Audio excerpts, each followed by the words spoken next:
love your body, take control of your time, steward your finances, tune into your intuition, balance your mind, and calm your emotions. Teaching Ithaca Wellness.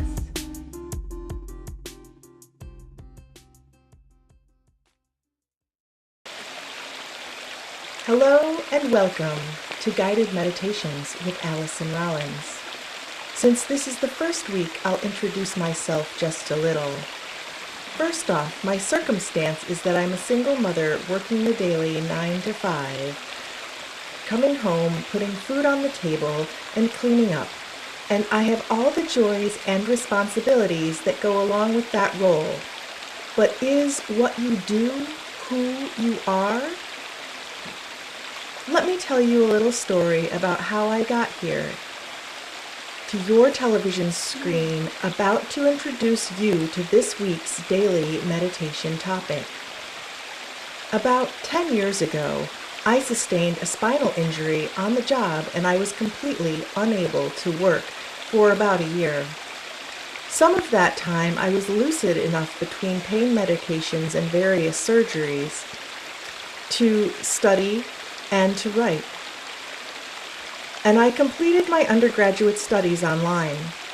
I hadn't been very interested in studies at the traditional college age and had only achieved an associate's degree. But my credits transferred and I found that as a more mature individual that I was enjoying academic work. I scored well on tests and earned a master's degree. I have to tell you that there really is a lot that I'm going to have to leave out of this story so that I can make a point and get to the explanation of this week's meditation theme. Nothing is ever quite as simple as the stories that we tell about it later. The point is that even after years of study and a huge financial investment, I was still being the same person who I was with an associate's degree. And I couldn't figure out why my life didn't really change all that much. I'm still a single mother working paycheck to paycheck to maintain the status quo, roof over our heads, food in our bellies, and the basic clothing, transportation, and technology that we need to have in order to operate in modern society. Back in about March, I started to change all that. The change isn't instant, and you might not notice a big difference because I still do a lot of the same things that I did before, but I'm shifting how I am being and my perception and attitude towards life. Possessions, experiences, and goals has shifted in a way that is more important to me. I am now a Heart Path Reiki practitioner and can offer hands-on healing, coaching, and more as I move into that role.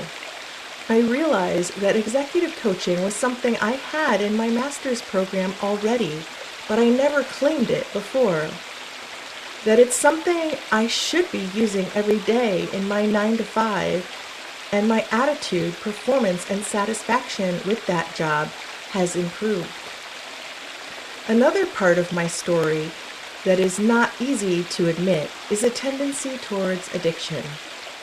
I don't think I've ever been what most people think of as an addict or an alcoholic. I never hit rock bottom in the way that you've seen on TV. I've always kept that 9 to 5, put food on the table and a roof over our heads. But I've been in the rooms a number of times. I recently ran into someone I had known before the rooms and am seeing more frequently outside of them now. This person now has everything that I want deep down in my heart. A beautiful home, a thriving business, and a real, nurturing love connection. And I am inspired by the idea that at least at some part, that blissful, ideal life has come to them through the sacrifice of their addictive behavior.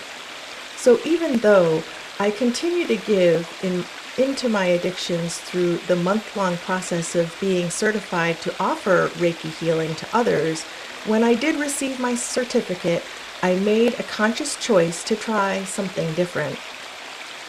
With an attitude of curiosity, I am just inquiring, what would it be like if I just didn't, and mostly haven't in the past 4 months? there have been a couple of moments where the inquiry shifted to, how would that be now? And both times I've found the answer to be not as good as you might have thought it would be. So if you haven't already guessed from this story, the theme for this week's daily guided meditations is going to be about addictions, addictive behaviors, and changing our stinking thinking to more positive and nurturing self-talk. On Monday, I'll guide you off the ledge.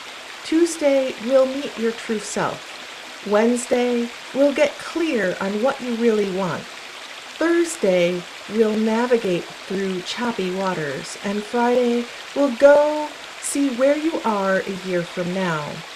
If you're tuning in through YouTube, I encourage you to play each meditation first thing in the morning or just before bed for the next 5 days. If you are tuning in on Ithaca's cable access channel 13, these meditations will play at 6:30 a.m. and 10 p.m. as programming permits. Check the Pegasus Ithaca website for schedule details. You should set aside a place for your daily meditation practice. It doesn't need to be fancy. You don't need a shrine or anything too complicated or esoteric.